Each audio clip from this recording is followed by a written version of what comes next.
Paz do Senhor, nós vamos começar nesta semana um novo trimestre de estudos bíblicos em nossa Igreja Assembleia de Deus em todo o Brasil. Serão 13 lições no livro de Jó. Você é nosso convidado para participar de algumas aulas presenciais ou mesmo as virtuais, vídeos que são divulgados a partir do sábado à noite, que antecede ao domingo de estudo. Para o próximo domingo, que é o início do nosso trimestre, vamos estudar o livro de Jó, uma introdução ao livro, em termos de data, quem escreveu, as possíveis autorias, porque ninguém sabe, na verdade, quem foi que efetivamente escreveu. As datas também são muito discutidas.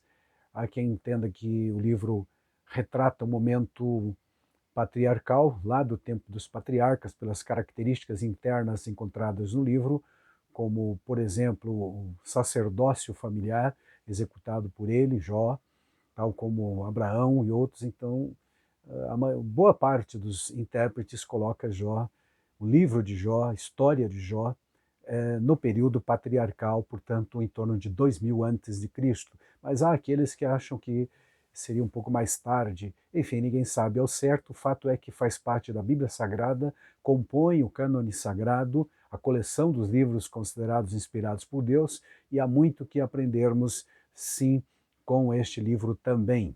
Há muitas doutrinas bíblicas ali esboçadas, evidentemente que rudimentarmente ainda, porque a revelação de Deus na Bíblia ela é progressiva, portanto, vários conceitos que lá aparecem no livro de Jó foram depois sendo aperfeiçoados. Existe a teologia dos três amigos de Jó, o Zofar, o Bildade e o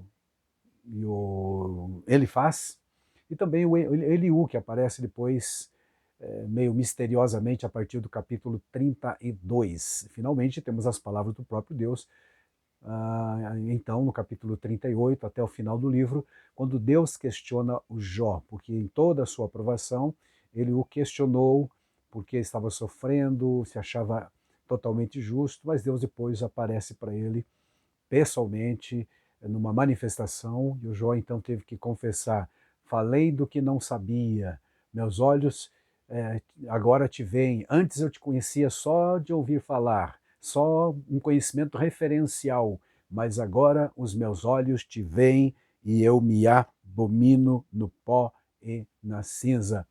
São palavras do Jó, quando então o Senhor se apareceu, se manifestou pessoalmente a ele, né, em um dado momento. Possivelmente os amigos, os três amigos, já haviam partido, porque depois Deus os repreende e manda voltar aonde estava Jó, para Jó interceder por eles. Para ter um resumo, então, do que vamos estudar.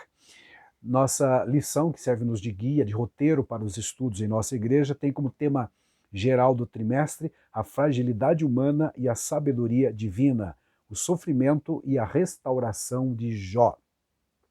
O sofrimento que ele passou, terrível sofrimento, perdas materiais, perdas familiares e depois perda da própria saúde pessoal. Mas a Bíblia diz que em tudo isso ele não blasfemou de Deus e não atribuiu a Deus falta alguma, que era o que Satanás queria que ele fizesse.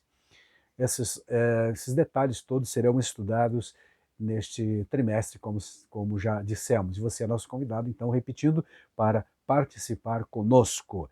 O nosso esboço do trimestre todo serão assim: livro de Jó, na lição 1, quem era Jó no capítulo 2, ou na lição 2, Jó e a realidade de Satanás.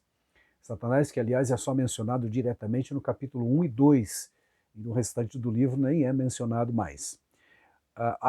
O drama de Jó, um drama conhecidíssimo, não só dos crentes, mas do mundo todo, e o Jó tem sido considerado, inclusive, um exemplar de paciência. Eu costumo dizer que ele é muito mais um exemplar de perseverança do que de paciência, porque ao abrir a boca, lá no capítulo 3 do livro que leva o seu nome, ele amaldiçoou até o dia que nasceu. Então não parece ser uma atitude de alguém muito paciente naquele momento, pelo menos. Diz assim lá: Depois disto passou Jó a falar e amaldiçoou o seu natalício. Disse Jó, pereça o dia em que nasci e a noite em que se disse, foi concebido um homem, e assim por diante. Então há muitas expressões saídas da boca de Jó, das quais depois ele se arrepende diante do Senhor Deus. E é interessante que Deus não o repreende por isto, compreende, ele estava realmente sofrendo ao extremo, coisa que talvez ser humano algum passou até agora, um sofrimento singular. Então é plenamente passível que algumas palavras sinceras fossem pronunciadas e ele o fez. E Deus levou evidentemente em consideração tudo isso, como também leva, isso nos ensina que podemos ser plenamente sinceros diante de Deus, podemos até questionar no sentido bom da palavra, de perguntar, não de com falta de responsabilidade ou de respeito, com falta de respeito, mas questionar no sentido de argumentar, de perguntar por que estamos passando ou por que está acontecendo tal coisa. Jó fez muito isso, Salmo 73, o Asaf também fez. Então, o grande drama é por que o justo sofre. Esse é o grande drama do livro de Jó. Por que sofre o justo e algumas vezes o ímpio prospera no seu caminho. Este, então, é um dos dilemas. Todos nós que lemos o livro de Jó hoje sabemos que por trás de todos aqueles tramas e sofrimento estava Satanás, com permissão de Deus. Mas o Jó, enquanto estava mergulhado naquele sofrimento, não tinha a menor noção disso. Em vários momentos da sua palavra, ele atribui a Deus o sofrimento, como é comum nas religiões ou em todos os lugares, e até hoje muita gente atribui a Deus. Afinal, Deus é todo-poderoso, Deus é o dono de tudo, então, em última análise, Deus é culpado de tudo. Até nós mesmos, quando alguém morre, por exemplo, nós dizemos que Deus levou. E eu costumo brincar com alguns, né? Foi Deus que levou, ou foi a doença, ou foi o coronavírus, ou foi o acidente. Então, em última análise, é uma permissão de Deus, o momento certo da partida de cada um, o sofrimento que ele permite, sabe também que podemos suportar. Porque quando ele permitiu a Satanás tentar Jó, antecipadamente ele disse, não há homem como Jó. Ele é a minha referência lá na terra.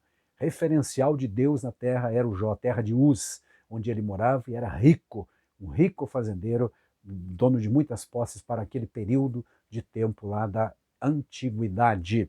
Mas Deus sabia disso e disse, não há homem como ele na terra. Se visitou lá o meu servo Jó, não há ninguém como ele. Ele é reto, ele é justo, ele é temente a Deus e desvia-se do mal. As 4 qualidades que são repetidas 3 vezes nos capítulos 1 e 2 a respeito do Jó. Outro fator doutrinário interessante é a presença de Satanás na corte celestial ou nas regiões celestiais, prestando relatório ou pedindo carimbo, como disse alguém, de Deus nas suas atividades. Por 2 vezes Deus pergunta, de onde vem Satanás? E ele responde com as mesmas palavras, rodear a terra e passear por ela. Já que você rodeou a terra e passeou por lá, observaste meu servo Jó, porque não há ninguém como ele que se desvia do mal, que é temente a Deus, que é justo e reto.